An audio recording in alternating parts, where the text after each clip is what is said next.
안녕하세요, 가시장입니다. 2월 16일 수요일 국내 시장이 마감되었습니다.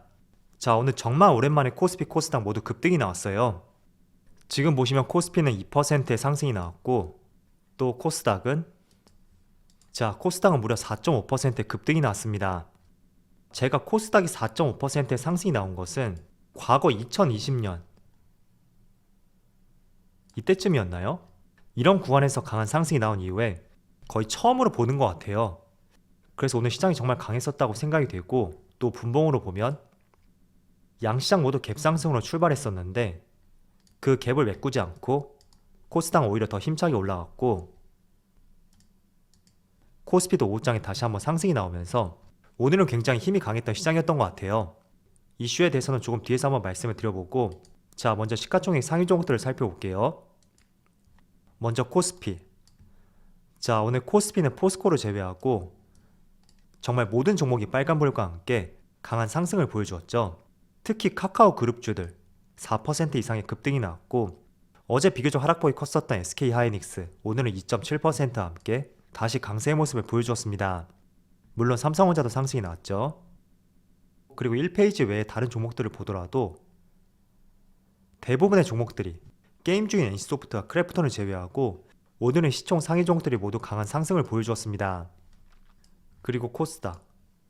자, 코스닥은 오늘 지수가 4.5%의 상승이 나왔기 때문에 오늘은 대부분의 종목들이 급등이 났을 거예요. 그래서 지금 시총 상위 종목들을 보더라도 위메이드가 12%, HLB 8%, 또 펄어비스도 9% 가까운 상승이 나왔고, 보시는 것처럼 대부분의 종목들이 급등이 났습니다. 자, 이어서 수급을 살펴볼게요. 오늘은 모처럼 기관이 많은 매수세를 보여주었고 외국인은 소폭의 순매도를 보여주었습니다. 자, 그런데 기관의 대부분이 금융투자 중심이었기 때문에 이 부분이 살짝 걸리는 것 같고, 그리고 코스닥. 자, 코스닥은 모처럼 기관과 외국인의 동반 순매수와 함께 정말 보기 드물게 큰 급등을 보여주었고, 그리고 코스피가 코스닥에 비해서 제가 알기로 6배 정도? 이 정도 시장 규모의 차이가 있다고 보고 있거든요. 그래서 외국인이 3천억을 매수했다는 것은 코스피로 비교하자면 약 1조 8천억 정도? 엄청난 순매수가 될 수가 있겠죠. 그래서 그런 관점에서 본다면 빠질 만큼 빠진 위치에서 이렇게 강한 순매수가 들어왔다. 한편으로는 저점 매수가 들어온 것은 아닌가, 그런 합리적인 생각을 해볼 수가 있는 것 같고, 어쨌든 내일 시장도 한번 살펴봐야 되겠죠. 그래서 내일도 기관과 외국인의 매수세가 들어오기를 한번 기대해 보겠습니다. 자, 이어서 삼성전자. 오늘 삼성전자는 큰 매수세는 아니었지만 그래도 기관과 외국인의 동반 순매수가 들어왔고, 또 오늘 강한 상승을 보여주었던 카카오, 마찬가지로 기관과 외국인의 동반 순매수가 들어왔죠. 그리고 LG에너지솔루션. 자, 에너지솔루션은 오늘 외국인의 강한 순매도가 나왔어요.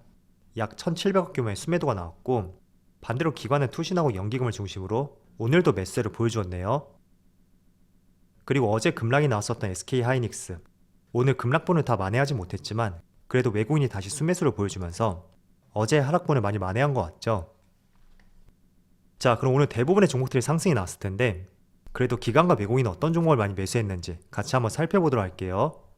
2월 16일 외국인이 가장 많이 매수한 종목은 LG화학, 위메이드, SK하이닉스, 카카오뱅크, SK하이테크놀로지, 이렇게 다 종목을 순매수 상위종 올렸습니다.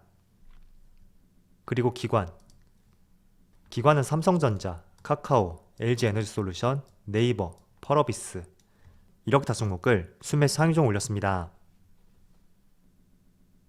자, 이어서 글로벌 증시의 흐름을 살펴볼게요. 어제는 다들 아시겠지만 미국의 3대 지수가 모두 큰 상승을 보여주었어요. S&P 500에 1.6%의 상승이 나왔었고, 그리고 나스닥은 무려 2.5% 급등이 나왔죠. 그리고 다우지수도 마찬가지로 1.2%의 상승을 보여주면서 다행히도 3대 지수가 모두 저점을 이탈하지 않고 반등이 나왔던 것 같아요. 나스닥도 마찬가지고요. S&P 500도 마찬가지죠. 자, 그 때문에 국내 증시도 출발이 정말 좋았었고, 특히 낙폭이 강했었던 코스닥을 중심으로 오늘은 그야말로 급등이 나오고 있어요. 비단 이게 국내 시장만 국한된 것은 아니고요. 일본 니케이를 보시면 2%의 상승이 나오고 있고, 대만도 1.3%, 상해지수도 0.7%의 상승과 함께 오늘은 전반적으로 모든 증시가 화랑을 보여주고 있다, 이렇게 볼 수 있는 것 같습니다. 자, 다들 대충 내용은 아시겠지만 아마도 국내 시장의 시간애가 종료되기 직전에 러시아의 일부 병력이 철수를 하고 있다, 이런 기사가 나옴에 따라서 국내 시장의 시간을 몇 분 남기지 않고 반짝 반등이 나왔어요. 그리고 이러한 이슈로 인해서 미국의 3대 지수도 강하게 상승이 나옴에 따라서 오늘 정말 코스닥을 중심으로 모처럼 강한 반등을 보여주었습니다. 물론 저는 군사 전문가가 아니기 때문에 실제로 전쟁이 날지 안 날지 거기에 대해서는 확신할 수는 없겠지만 일단은 전쟁이 나지 않는다. 그쪽의 무게를 조금 더 싣고 있어요. 그래서 일단은 큰 고비를 넘겼다고 생각이 되고요.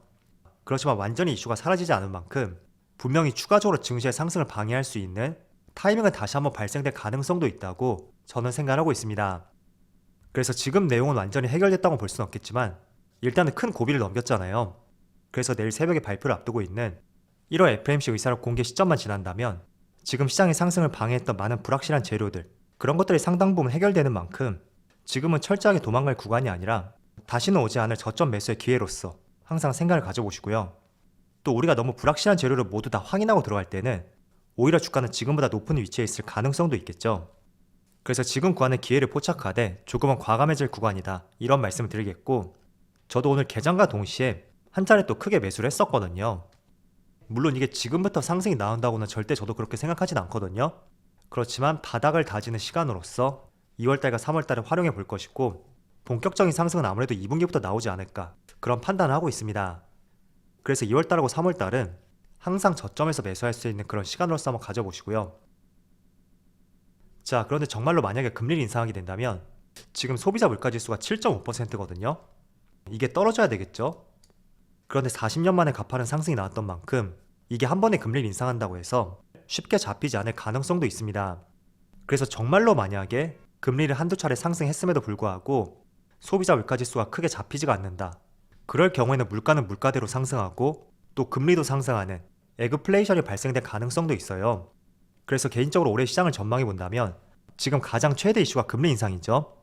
이게 3월달에 어떤 스타트를 끊게 된다면 이제는 재료 노출과 함께 지금처럼 크게 시장을 누를 수 있는 재료는 되지 못할 것이라고 생각이 되지만, 이제 정말로 첫 금리 인상을 하게 된다면 시장에서는 에그플레이션에 대해서 이 부분에 아마 집중을 할 것 같아요. 그래서 진짜로 금리를 인상한다면 이제부터는 소비자 물가지수가 잡히는지 그걸 조금 더 신경 써서 보시고요. 만약에 연준의 기대치만큼 잡히지 않는다면 에그플레이션 우려감이 다시 생김에 따라서 시장이 2차 충격을 받을 가능성도 있을 거예요. 그래서 이러한 내용을 지금은 걱정할 필요는 없는 것 같고요. 첫 금리 인상 시점이 3월달로 예상이 되어 있는 만큼 최소한 2분기 말부터 이쯤부터 중요시 한번 봐야 되겠죠. 그래서 이 부분 하나 팁으로서 말씀을 드리고요. 자, 그리고 오늘 아침에 뉴스를 보니까 코스피 종목인데 계양 정기에서 횡령 소식이 나왔고 이 때문에 거래가 정지되었다, 이런 기사가 나왔어요. 횡령 금액은 245억이고 자기 자본 대비 12.7% 규모였는데, 참 국내 시장에 이런 기사가 굉장히 많이 나오고 있죠. 저도 최근에 어떤 종목을 매수하면서 비중이 좀 커졌거든요. 그렇다 보니까 이런 기사가 나올 때마다 굉장히 신경이 쓰이더라고요. 물론 상장된 기업의 퍼센테이지로 봤을 때는 분명히 큰 비중은 아니겠죠. 그렇지만 이러한 내용이 내 종목에 발생되지 않을까, 항상 이런 생각을 할 수밖에 없는 것 같고, 또 이런 기사가 계속 나오는 이유가 국내는 처벌이 굉장히 약한 것 같아요.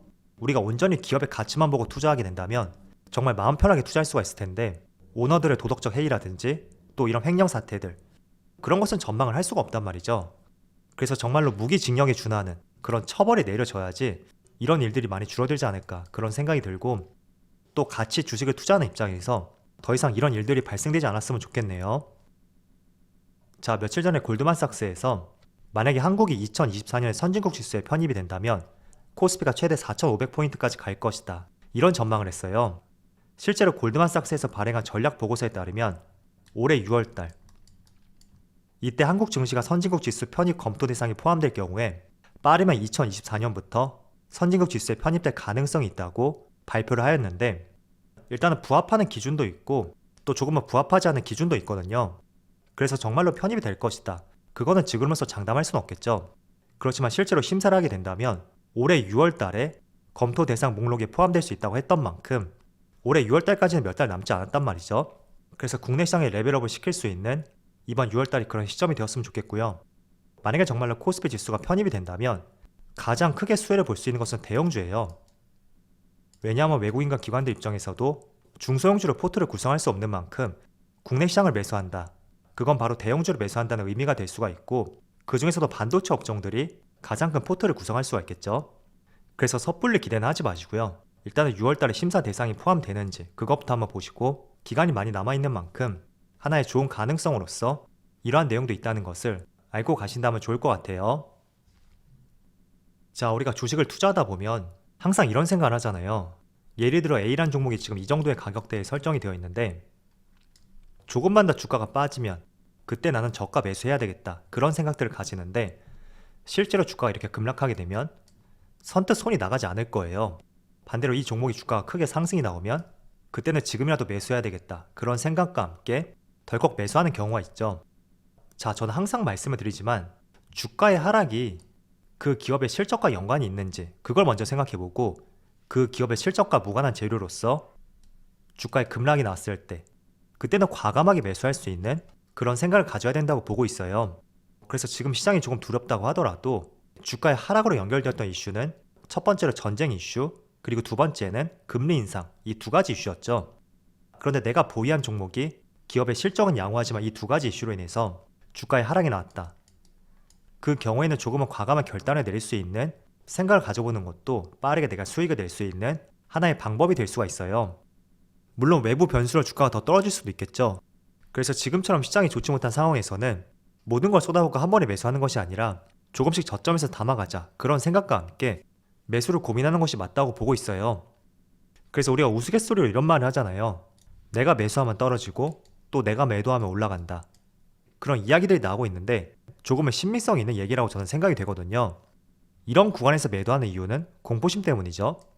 때문에 기업의 성장과 실적이 변함이 없다면 이런 구간은 절대적으로 매도하는 구간이 아니라 공포심을 이겨내고 매수하는 구간이다, 1차적으로 그런 말씀을 드리고, 또 누구나 다 좋아하고 환호할 때 그때를 오히려 우리가 두려워하고 조금은 수익을 챙길 수 있는 그런 시점이 되어야 된다, 저는 이런 생각을 하고 있습니다. 물론 이론적으로는 알고 있어도 막상 자기가 처하게 된다면 반대되는 사고가 나올 수가 있어요. 그래서 그런 사고를 이성적으로 하기 위해서는 제가 어제도 말씀을 드렸듯이 항상 어느 구간이든 간에 현금 비중을 가져가야 된다, 그런 말씀을 드린 것이고, 그래야지 우리가 주식시장을 조금 더 객관적으로 대응할 수 있다고 생각을 하고 있습니다. 어쨌든 오늘 코스피와 코스닥에 강한 상승이 나왔던 만큼 더 이상 이 저점을 이탈하지 않고 조금만 더 바닥을 다지고 강하게 반등이 나올 수 있는 그런 시점을 한번 기다려보고요. 그 시점이 얼마 남지 않았다, 그런 생각을 해보시면서 조금만 더 시장을 인내해보자, 이런 말씀을 드릴게요. 자, 그럼 우리 영상 여기서 마치도록 하고요. 언제나 여러분들의 성공 투자를 기원하도록 하겠습니다. 감사합니다.